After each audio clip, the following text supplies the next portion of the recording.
जन सुराज पदयात्रा के सूत्रधार प्रशांत किशोर ने बिहार की महिलाओं की स्थिति पर बात करते हुए कहा कि आज 55-60 साल से ज्यादा उम्र की शायद ही कोई महिला हमें बिहार में दिखी है जो ऊपर से झुकी न हो। आपने इस विषय पर शायद ध्यान नहीं दिया होगा। हमने यही पढ़ाई की है कि महिलाओं में हीमोग्लोबिन की कमी और कैल्शियम की कमी इतनी ज्यादा है कि पुरुषों की तुलना में उनका शरीर पहले झुकने लगता है। 5 फीट 5 इंच से लंबी महिला शायद ही आपको गांव में दिखे।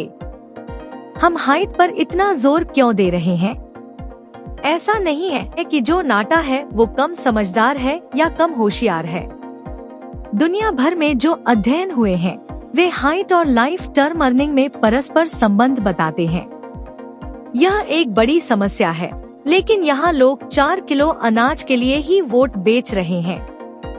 आज यह संकल्प लीजिए कि आधा पेट खाइए लेकिन अपने बच्चों को पढ़ाइए। अपने बच्चों को पढ़ाइए।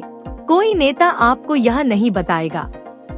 नेता चाहता है कि आपका बच्चा अनपढ़ रहे ताकि आप 4 किलो अनाज की लालच में खिचड़ी नालिगली के लिए उसे वोट देकर राजा बनाते रहें। गरीबी से निकलने का एक ही रास्ता है, अपने बच्चों को पढ़ाइए। अगर आप बहुत गरीब हैं और 4 बच्चे हैं, सभी को नहीं पढ़ा सकते तो एक को पढ़ाइए। एक भी अगर पढ़ गया तो वह पूरे परिवार को ऊपर खींच लेगा। नहीं तो जीवन भर 4 किलो अनाज के लिए हाथ फैलाना पड़ेगा। इस संकल्प को लेकर चलिए और घबराइए नहीं। अगले साल हम ऐसी व्यवस्था करेंगे कि आपके बच्चों को पढ़ाई और रोजगार के लिए बाहर नहीं जाना पड़ेगा। 55-60 साल से ज्यादा उम्र की शायद ही कोई महिला अभी तक हमको बिहार में दिखी है जो ऊपर से बेंड ना हो, झुकी ना हो।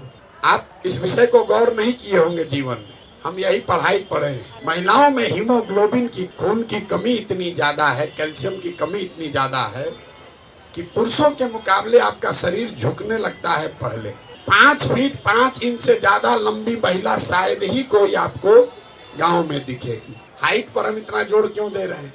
ऐसा नहीं है कि जो नाटा है वो कम समझदार है या कम होशियार है। दुनिया भर में जो अध्ययन हुआ है वो हाइट और आपके लाइफ टर्म अर्निंग में सीधे कोरिलेशन बताता है। इतनी बड़ी समस्या है। यहाँ लोग 4 किलो अनाजे पर वोट बेच रहा है। ये संकल्प लीजिए, आधा पेट खाइए लेकिन अपने बच्चों को पढ़ाइए। अपने बच्चों को पढ़ाइए। कोई नेता ये आपको नहीं बताएगा। नेता चाहता है कि आपका बच्चा अनपढ़ रहे ताकि आप 4 किलो अनाज के लालच में खिचड़ी के लिए, नाली गली के लिए उसको वोट देकर राजा बनाते रहिए। गरीबी से निकलने का एक ही रास्ता है, अपने बच्चों को पढ़ाइए। अगर बहुत गरीब हैं, 4 बच्चा है, चारों को नहीं पढ़ा सकते हैं, एक को पढ़ा सकते हैं, एक को भी पढ़ाइए। घर में अगर एक बच्चा भी पढ़ गया पूरा परिवार को ऊपर खींच लेगा। मतलब जीवन भर ये 4 किलो अनाज के लिए हाथ फैलाना पड़ेगा। अब पूरा ये संकल्प लेकर जाइए और घबराइए नहीं। अगले साल ये व्यवस्था बनाकर आपको बिहार में देंगे कि आपके बच्चों को पढ़ाई रोजगार के लिए बाहर नहीं जाना पड़ेगा।